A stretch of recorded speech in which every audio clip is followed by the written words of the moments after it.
Если вы будете делать вот этих два техобслуживания, у вас болгарка будет работать чуть бы не вечно. Я хочу сразу запустить, чтобы потом не было разговорчиков, что я не запускал ничего и масло не распределялось. Насколько вам всем известно, и мне в первую очередь известен такой факт, что редуктор греется, и масло там тает, и оно растекается. Но при таком раскладе масло не греется, редуктор не греется, ничего не растекается. Сейчас я вам покажу. Оно как раз так и греется, когда и растекается, когда я сейчас вам покажу, как сделать.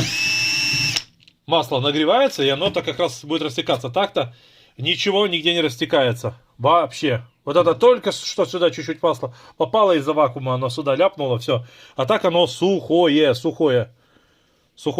То есть, как оно может подбираться, вот я вам показываю.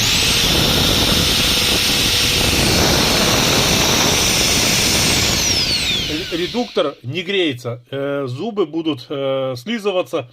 Ну, короче, в итоге вы останетесь, ваша болгарка без зубов.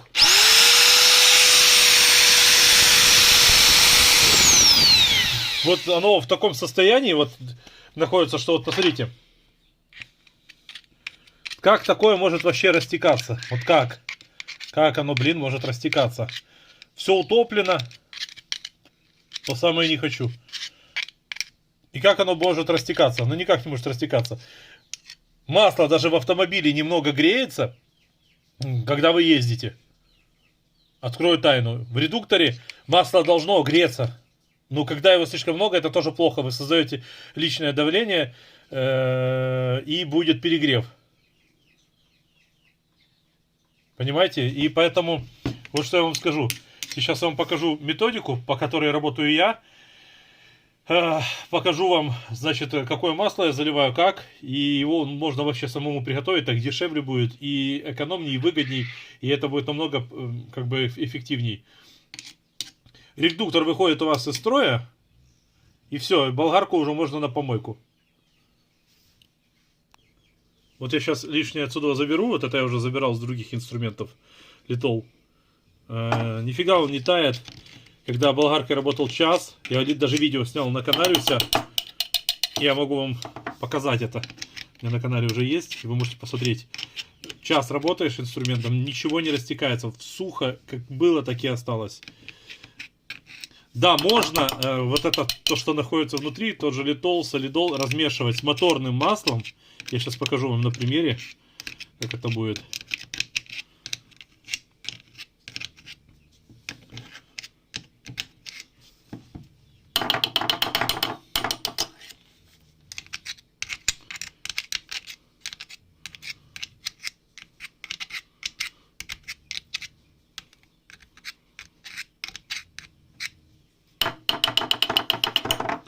То есть можно сюда добавить просто моторное масло. Вот. Там еще остатки остались. Оно все размешается, перемешается. Вот смазка, которую можно дома изготовить. Очень классная. Я бы ее сюда добавил, но она будет тут, к сожалению, лишняя. Но видите, растекается. То есть она, ну, ее размешать надо. Масло осело просто. Это размешан солидол с моторным маслом. 1 к 2. Можно мешать даже 1 к 3. Хуже не сделаете. То есть вот это растекается во время работы. Да, оно чуть-чуть нагревается. Но это нормально. Оно же не то, что там адски нагревается там до красна. Вот размешать это как следует. Добавить все. И вот в процессе работы оно будет эффективно смазывать шестерни. Вот. Но так как сюда это не надо, мы можем вот так обойтись. Больше половины нельзя. Все, это потолок. Сейчас оно растечется. Я сейчас его прогоню, раскручу и покажу, что с этого получилось. А пока не забудь подписаться ко мне на канал. У меня очень много полезной информации. Проверяем вот по вот этой вот штучке. Попал я на зубы? Попал. Вот. Можно пока 2 винтика закрутить. И закручиваем всегда по диагонали. Прям как колеса затягиваем в авто.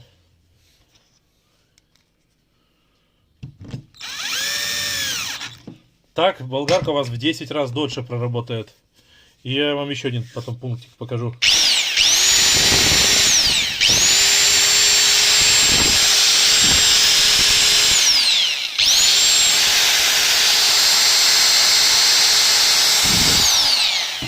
Как я приготовил эту смазку, видео у меня есть. Я оставлю ссылку в шапке профиля. Посмотрите, как я замешивал. Вот, использовал вот такой вот солидол обычный, банальный. И вот такое вот моторное масло. У меня это на все вообще идет отлично. Сейчас еще немножечко, давайте еще чуть-чуть.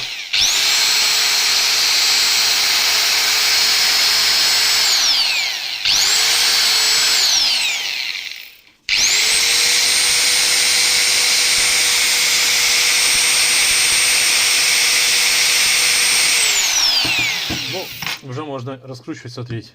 Кстати, оно стекать будет. Оно размешается. Оно размешается. И получится по такой же массе. Вон, смотрите. Какая красота получилась. И то все равно оно достаточно еще густое. Достаточно еще густое. Можно еще его вышкребьте. Да, вот такую я бы еще вышкребал. Еще вышкребьте и... Да, еще густое, как видите. Потому что оно весь солидол, литол подгребло все со всех щелей. Вот, чтобы этого избежать, я сейчас стопну и покажу вам результат. Чтобы банально вот солидол растопить, понадобится 150 градусов. Там до 200 градусов солидол, чтобы он растопился. Это же какое-то трение должно быть. Поэтому солидол в жизни не растопится. Скорее всего, тут все чешется, чухается, слижется и все. И вот, я вычистил только что полностью, вот провел все эти манипуляции, все повышкрябывал, все утилизировал. Вот, сейчас снова заливаем масло, потому что, я так понял, там по самые помидоры этого солидола. Он с разных щелей там повытекает. Лишнее солью. А если оно даже опять сейчас соберется, вот оно в этих, там под шестерней очень его много, очень много прям. Мы его сейчас запустим также по такому полностью принципу. Прогоним, а после, если что, я добавлю нашу фирменную собственного производства.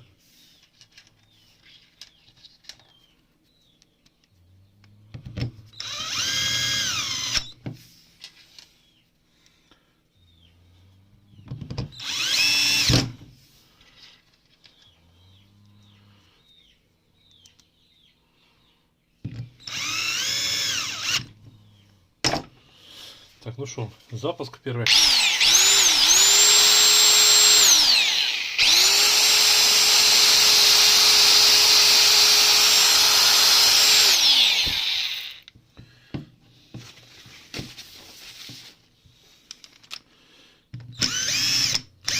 Но я эту манипуляцию провернул для того, чтобы удалить лишний солидол.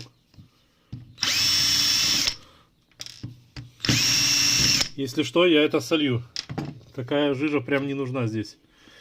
Хотя, видите, оно размешалось. Размешалось. На шестерню попадает. Попадает. Идеально, идеально. Все. Значит, можно так и оставить его, видите? Она не должна быть прямо вот как... вот прям течь.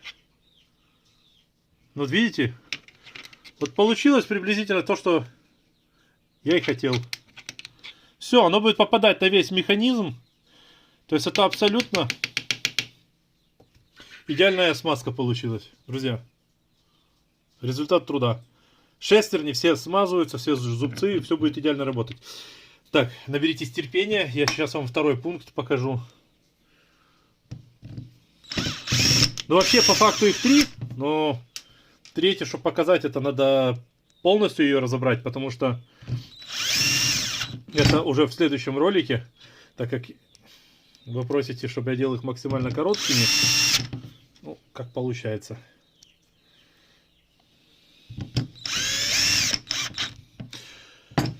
Второй момент. Сейчас. Вот так вот все протираем. И для тех, кто говорит, что вытекать будет что-то куда-то. Старайтесь это делать отверткой, не делайте это, как я делаю, потому что вы можете слезать шляпки и будет плохо. Ничего никуда не вытекает, как видите.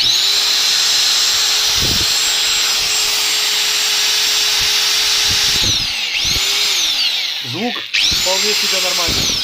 Все работает. Второй момент.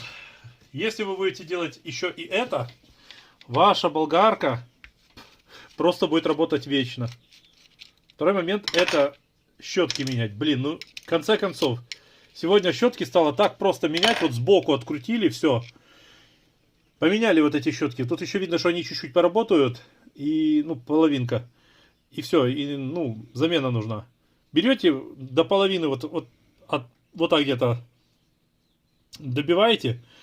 И потом с ними идете в магазин, показываете продавцу.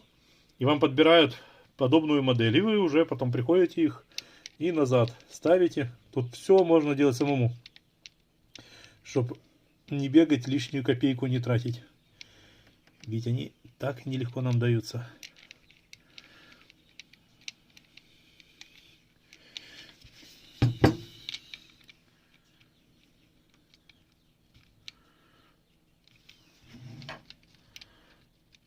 Попасть, просто надо чуть-чуть попасть, правильно?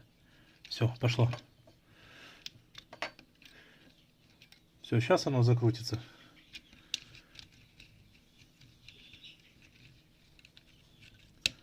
Есть еще третий момент, это внутри корпуса, прям где-то вот за щетками находится подшипник, который надо смазать именно с солидолом, либо литолом. Тут мы обязательно должны попасть вот этими штучками, чтобы закрутить эту штучку. Вот, все. Ну, иначе вы не закрутите. Все, сильно не надо пережимать, все, и она запустится. Все смазывается абсолютно, ничего нигде не вытекает. Все нормально, это то, что тут я чуть-чуть наляпал, все. Руки даже немножко грязные. Друзья, подпишитесь ко мне на канал, у меня очень много полезной информации. Поставьте этому видео лайк, я старался. Редуктор немножко должен греться, он должен быть чуть-чуть теплее вас быть. Ну там до 40 градусов. Греется само масло. Поймите, когда вы часами работаете, шестерни, вот говорят, многие профессионалы говорят, не надо, вот это будет само нагреваться, будет растекаться. Да ему 200 градусов надо, чтобы оно, блин, растекалось. 200 градусов. Как вы видели, я вначале вам показал результат. 200 градусов здесь нету, и поэтому речи ни о чем быть не может. Как оно разогреется? Ну, там зубчики трутся, окей. Но сам редуктор не разогреется, он не растопит. Это не будет эффекта сковородки для того, чтобы у вас масло растаяло. Вот эта консистенция, она конкретно вот напоминает вот эту. Вот такое должно быть масло, вот. Оно должно растекаться по поддону. И все. Спасибо за просмотр.